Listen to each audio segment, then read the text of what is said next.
Assalamualaikum warahmatullahi wabarakatuh. Om Swastiastu, salam nama budaya, salam kesejahteraan bagi kita semua, salam harmoni. Baik, di sini saya akan mempresentasikan sistematika penulisan karya ilmiah serta cara merumuskan masalah, tujuan dan manfaat penelitian karya ilmiah. Adapun sebelum beranjak ke materi, izinkan saya memperkenalkan diri terlebih dahulu. Nama saya Puspita Rosanti dengan NIM 221508106 dengan nomor absen 08 dari Fakultas Teknik dan Kejuruan, jurusan Teknologi Industri, Program Studi Pendidikan Vokasional Seni Kuliner. Adapun submateri yang akan saya bahas pada presentasi ini yaitu yang pertama, bagaimana sistematika penulisan karya ilmiah, cara merumuskan masalah, cara membuat tujuan penelitian, dan cara membuat manfaat penelitian. Baik, langsung saja ke materi yang pertama yaitu mengidentifikasi sistematika penulisan karya ilmiah. Sebelum berlanjut ke sistematikanya, adapun kita terlebih dahulu harus mengetahui apa itu karya ilmiah. Karya ilmiah adalah karya tulis yang menyajikan gagasan, deskripsi, atau pemecahan masalah secara sistematis disajikan secara objektif dan jujur dengan menggunakan bahasa baku serta didukung oleh fakta, teori, dan atau bukti-bukti empirik. Adapun sistematika penulisan karya ilmiah dibagi menjadi 3, yang pertama bagian awal, bagian inti, dan bagian akhir. Adapun bagian awal dibagi menjadi 8, yang pertama halaman judul, yang kedua lembar persetujuan, yang ketiga ada abstrak, yang keempat prakata, yang kelima daftar isi, yang keenam daftar tabel, yang ketujuh daftar gambar, dan yang terakhir ada daftar lampiran. Adapun halaman judul pada karya tulis ilmiah ini biasanya hanya memuat judul dan nama pengarangannya saja. Pada kasus tertentu seperti karangan ilmiah juga berisi informasi mengenai kelas seperti mata kuliah dan nomor, identifikasi seperti nomor induk, tanggal, nama dosen, dan nama lembaga pendidikan. Adapun lembar persetujuan adalah lembar yang berisi pernyataan atau persetujuan dari pihak terkait mengenai sah atau tidaknya laporan yang dibuat oleh seorang penulis. Adapun abstrak adalah sebuah ringkasan isi dari sebuah karya tulis ilmiah yang ditujukan untuk membantu seorang pembaca agar dapat dengan mudah dan cepat untuk mengetahui tujuan dari penelitian tersebut. Adapun prakata adalah ucapan rasa syukur, kelebihan buku, ucapan terima kasih dan permohonan maaf serta harapan penulis pada saat menulis karya tulis ilmiah. Setelah itu ada daftar isi. Daftar isi ini berisi judul bab, judul subbab, beserta halamannya secara khusus. Daftar isi ini merupakan elemen utama yang ditempatkan pada awal buku atau karya tulis untuk memudahkan pencarian dari subjek karya tulis tertentu. Setelah itu ada daftar tabel. Daftar ini berupa pemuatan judul dari tabel-tabel jika ada, yang dipakai untuk melengkapi data dalam tulisan karya ilmiah. Sama seperti daftar isi, daftar tabel juga menunjukkan di halaman berapa tabel tersebut dimuat. Selanjutnya ada daftar gambar. Daftar gambar ini bersifat tentatif. Jika ada bisa ditulis, dan jika tidak ada tidak usah ditulis.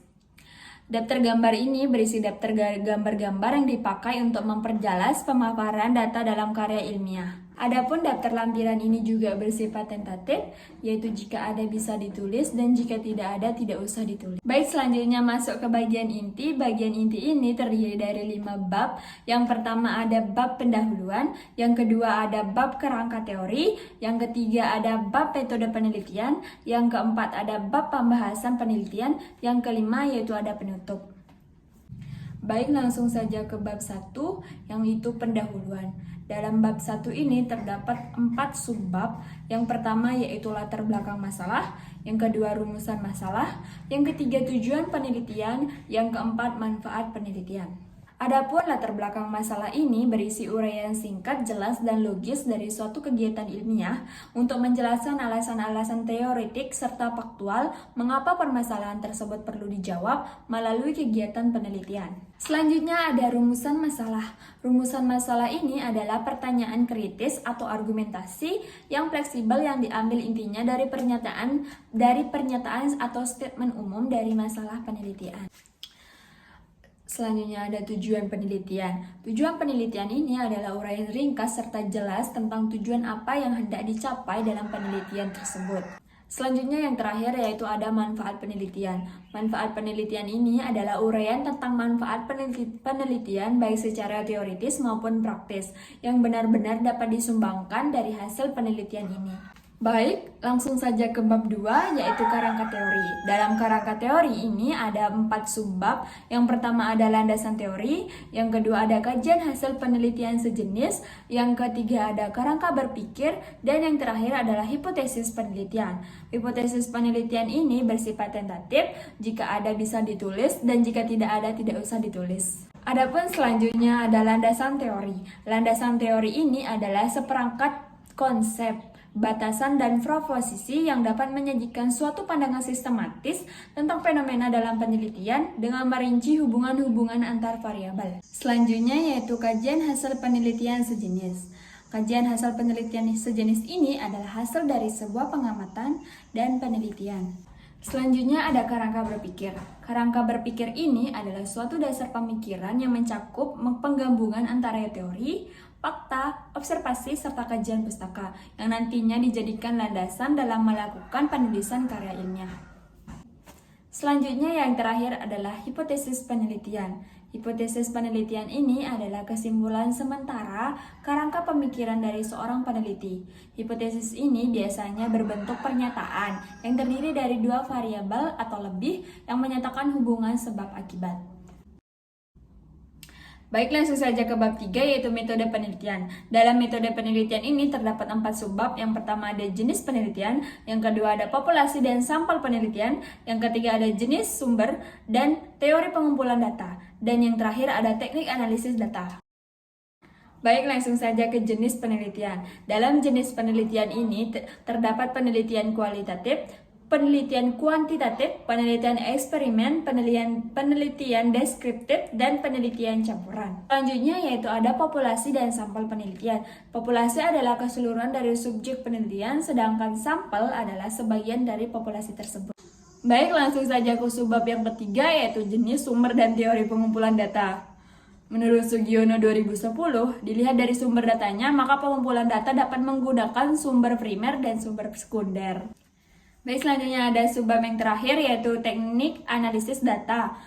Teknik analisis data adalah sebuah metode untuk memproses atau mengolah data menjadi informasi valid yang mudah dipahami ketika disajikan kepada halayak umum untuk kemudian dimanfaatkan untuk menemukan solusi dari permasalahan tersebut. Baik, langsung saja ke bab 4 yaitu pembahasan penelitian. Dalam bab 4 ini terdapat 3 subbab yaitu yang pertama adalah gambaran umum objek penelitian, yang kedua adalah deskripsi hasil penelitian, dan yang terakhir ada pembahasan.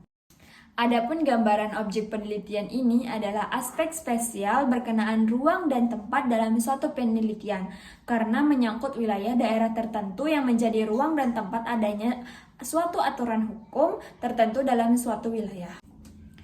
Baik, selanjutnya ada subbab yang kedua yaitu deskripsi hasil penelitian. Deskripsi hasil penelitian ini untuk menyajikan gambaran umum mengenai penyebaran atau distribusi data. Baik, langsung saja ke subbab yang ketiga yaitu pembahasan.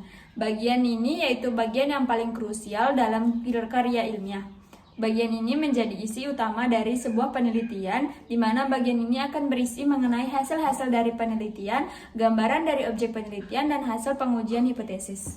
Baik, langsung saja ke bab 5 yaitu penutup. Dalam bab 5 ini terdapat 2 subbab yaitu ada simpulan dan saran. Adapun simpulan adalah pendapat atau gagasan akhir dari suatu karya ilmiah, sedangkan saran adalah berisi tentang pendapat yang dikemukakan sebagai alat pertimbangan dan harapan yang dapat memberikan perubahan yang baik dan bersifat positif. Baik, langsung saja ke bagian akhir dari sistematika penulisan karya ilmiah. Yang bagian akhir ini terdapat 2 bab, yang pertama ada daftar pustaka dan yang terakhir ada lampiran. Daftar pustaka ini adalah daftar yang mencantumkan judul buku, nama pengarang, penerbit, dan sebagainya yang ditempatkan pada bagian akhir di suatu karangan atau buku dan disusun menurut abjad. Sedangkan lampiran adalah lembar tambahan yang bisa dilampirkan. Lampiran ini bisa dalam bentuk lembaran atau dalam bentuk dokumen. Baik, langsung saja ke submateri yang kedua yaitu bagaimana cara merumuskan masalah suatu penelitian dalam karya ilmiah. Yang pertama yaitu bisa dengan cara mengobservasi latar belakang karya ilmiah tersebut atau kejadian yang terjadi. Yang kedua yaitu dengan menentukan metode penelitian karya ilmiah tersebut. Yang ketiga yaitu dengan menentukan permasalahan sesuai dengan kemampuan. Dalam membuat rumusan masalah bisa dengan menentukan permasalahan yang akan diteliti. Selain itu, permasalahan yang akan diteliti harus sesuai dengan kemampuan dari peneliti agar semua pertanyaan pada rumusan masalah dapat ketemu jawabannya. Yang keempat yaitu menyesuaikan dengan landasan teori. Yang dalam membuat rumusan masalah, sesuaikan rumusan masalah dengan landasan teori yang digunakan dalam penelitian, sehingga proses penelitian menjadi lebih terarah. Jika rumusan masalah tidak sesuai dengan landasan teori, maka hasil penelitian akan berbeda dengan apa yang dipertanyakan pada rumusan masalah. Yang kelima yaitu menggunakan kalimat tanya yang singkat, jelas, dan padat. Dalam membuat rumusan masalah adalah gunakan kalimat tanya yang singkat, jelas, dan padat. Hal ini perlu dilakukan agar peneliti bisa langsung berfokus terhadap jawaban dari suatu permasalahan yang diteliti. Yang terakhir yaitu menyesuaikan dengan tujuan penelitian. Dalam membuat rumusan masalah, kita harus menyesuaikan dengan tujuan penelitian. Dan begitu suatu proses penelitian menjadi terarah dan peneliti pun lebih mudah dalam menyelesaikan penelitiannya. Baik, langsung saja ke sub materi yang ketiga, yaitu bagaimana cara membuat tujuan dari penelitian suatu karya ilmiah. Yaitu dengan cara yang pertama, yaitu menjawab pertanyaan dari rumusan masalah yang berupa pernyataan. Yang kedua, yaitu menguraikan, menerangkan, membuktikan atau menerapkan suatu kejadian, konsep atau dugaan, atau membuat suatu konsep. Yang ketiga, yaitu bisa dengan cara menggunakan kalimat yang singkat, jelas, dan padat. Yang keempat yaitu menganalisis, mengidentifikasi, dan mendeskripsikan masalah dalam rumusan masalahnya. Baik, langsung saja ke sub materi yang terakhir, yaitu cara membuat manfaat dari penelitian suatu karya ilmiah. Baik, cara membuat manfaat penelitian yang pertama yaitu dengan mengaitkan tujuan dari penelitian karya ilmiah tersebut. Yang kedua yaitu mencari keuntungan dari tujuan penelitian yang sudah selesai. Yang ketiga yaitu dengan cara memecahkan masalah-masalah pada objek yang diteliti. Terakhir yaitu dengan menemukan, mengukur, dan merebut peluang dalam suatu rumusan masalah. Adapun kesimpulan dari hasil presentasi saya yaitu karya ilmiah atau tulisan adalah karya seorang ilmuwan yang berupa hasil pengembangan yang ingin mengembangkan ilmu pengetahuan, teknologi, dan seni yang diperoleh melalui kepustakaan kumpulan pengalaman, penelitian, dan pengetahuan serta pengetahuan orang lain sebelumnya.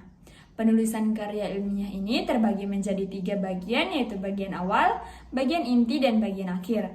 Adapun terdapat cara-cara tersendiri untuk membuat rumusan masalah, tujuan, dan manfaat penelitian tersebut. Demikianlah kesimpulan yang dapat saya sampaikan. Mohon maaf apabila ada kesalahan kata, baik disengaja maupun tidak disengaja. Atas perhatiannya saya ucapkan terima kasih. Saya tutup dengan Paramasanti. Om Santi Santi Om. Wassalamualaikum warahmatullahi wabarakatuh.